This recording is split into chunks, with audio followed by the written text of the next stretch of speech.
Okay, so when you're packing for a camping trip, think about where you land on the, let's call it the cooking spectrum. Yeah, like, are you the person who just, cracks open a can of beans and calls it dinner? Rustic, right? Right, the keep it simple crowd. Right. Or are you maybe a bit more ambitious? Yeah, the one hauling in the serious gear. Yeah. I've got my Dutch oven, my big skillet, and maybe a little too much confidence type. Exactly. And if you are that second person, you know the struggle. You want that amazing complex food, but out there, it usually means, well, a ton of effort. Oh, absolutely. Too many ingredients, things get wasted, or you end up eating the same chili 3 nights running. It gets old. That is exactly the problem we're tackling today. We're doing a deep dive into this really smart system called the Cascading Campfire Menu. And it's more than just recipes, isn't it? It's like a whole strategy. Totally. It's a 3-day plan where, and this is the clever part, each meal intentionally passes on its leftovers, its flavorful, seasoned leftovers to the next one, like a culinary relay race. A really baton, yeah. We're going to walk you through how this whole system works, how it really ramps up the flavor, but cuts down on waste and, frankly, effort over the 3 days, We'll get into the crucial stuff, like managing your fire that's non-negotiable. and the specific ways ingredients get handed off. Plus, there's this great little trick with hot sauce. Ah, yes, the hot sauce hack. We'll definitely cover that. The goal here is for you to stop thinking of leftovers as, I don't know, a sign of failure. Yeah, like, oops, made too much. Exactly, and start seeing them as the strategic starting point for your next amazing meal. Okay, let's dig in. If you're going to cook like this, ambitious campfire cooking, the first thing, maybe the most important, isn't the food itself. It's the fire. It always comes back to the fire, doesn't it? Mm. The sources are super clear. The absolute key, the secret sauce for this kind of multi-day cast iron cooking, mastering the two-zone fire. It's interesting, because really good camp cooking isn't about some massive bonfire. It's about control, precise heat. And that two-zone setup is how you get it. Campfires are just uneven, right? Hot spots everywhere. Exactly. So you need one side with a really dense bank of hot coals. That's your sear zone. Like screaming hot for browning meat or getting that oil ready. And the other side. That's your cooler zone. Fewer coals, maybe none right under the pot. Perfect for simmering or just keeping something warm without burning it. So for you listening, the main takeaway is keep things moving. Rotate those pans, use lids. And the source had a great line. If it sounds like it's screaming, it probably is. Yeah, time to move to the cooler side. Quick. And this whole heat management thing, it explains why the gear matters so much. We're talking heavy hitters, a big 12 to 14-inch cast iron skillet, and a 10 or 12-inch Dutch oven. Yeah, they're heavy. No getting around that. Yeah. But cast iron, it's the king out there. It holds heat so well, it smooths out those bumps from the wood fire. It forgives a lot, as they say. It really does. And you need that forgiveness when you're juggling multiple steps and trying to build flavor. Okay, let's build the foundation. Day 1. It starts with a pretty serious breakfast. Skillet hash with eggs. Yeah, this isn't just cracking eggs in a pan. You're dicing potatoes, onions, peppers, Yeah. getting bacon or sausage nice and brown, building layers, Then you make little wells in the hash for the eggs, pop a lid on. and steam them till they set.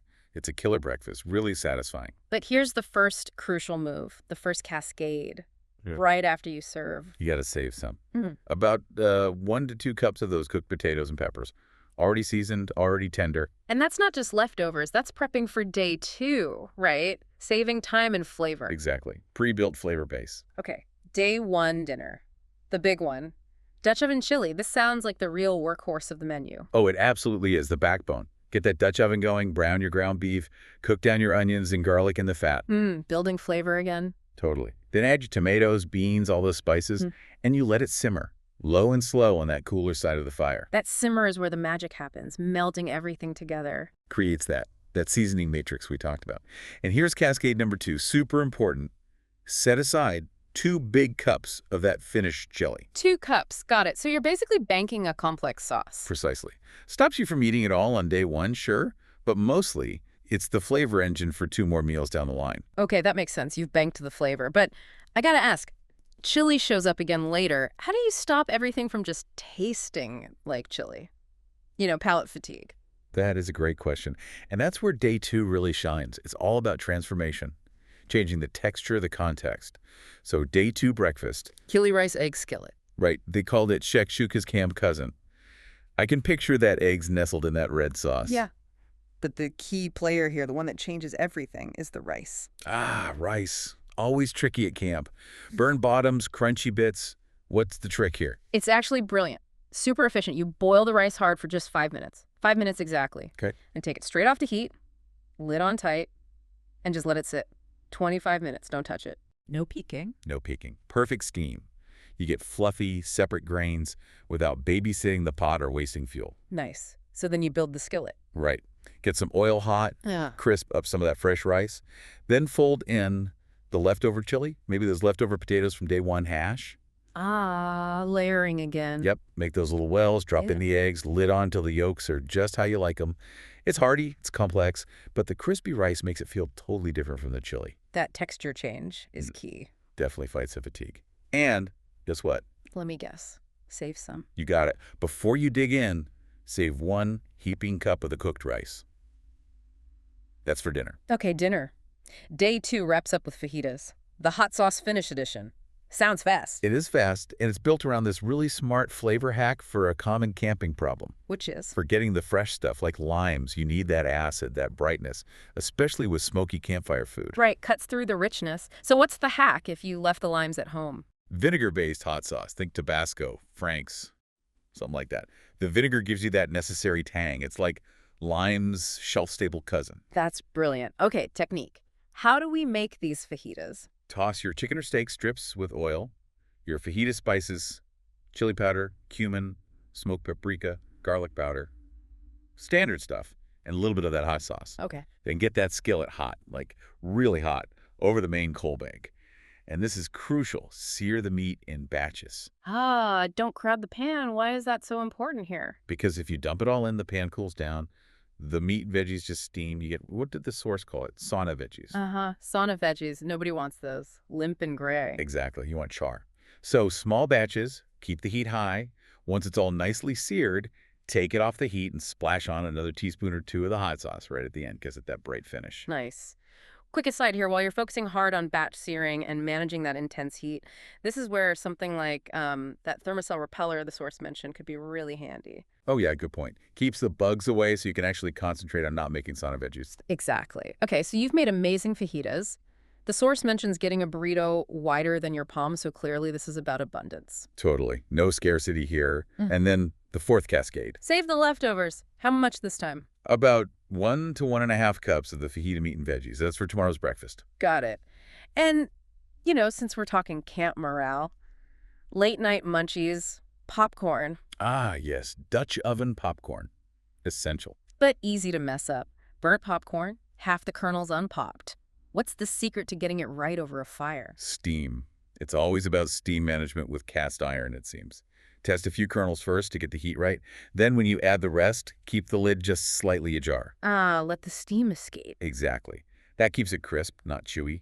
And for bonus points, melted butter with a few drops of hot sauce drizzled over. Delicious. Okay, day 3, the home stretch, the payoff. Morning starts easy, right? Super easy. Fajita scramble or breakfast burritos. Using yesterday's leftovers. Yep.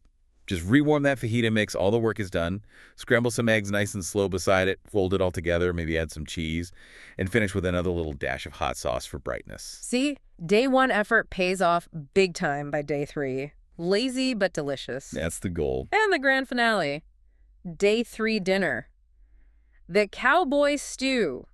Chili boosted. This is where the whole cascade thing really comes together, especially if supplies are low. Right. The authors mentioned, by this point, maybe they were running low on canned tomatoes or whatever. So what did they use for the base? That chili they saved way back on day 1. Exactly. Those 2 cups become the heart of the stew, using leftovers strategically. But how do you make it taste like something new, not just watery chili? Build new depth. They start by browning smoked sausage in the Dutch oven. Get it really brown, create that stuff stuck to the bottom. You called it fond earlier. Is that just burnt bits? No. Fond is gold. It's the caramelized proteins and sugars. Tons of smoky flavor. It's not burnt. It's browned. Okay, so you get that fond. Then you deglaze.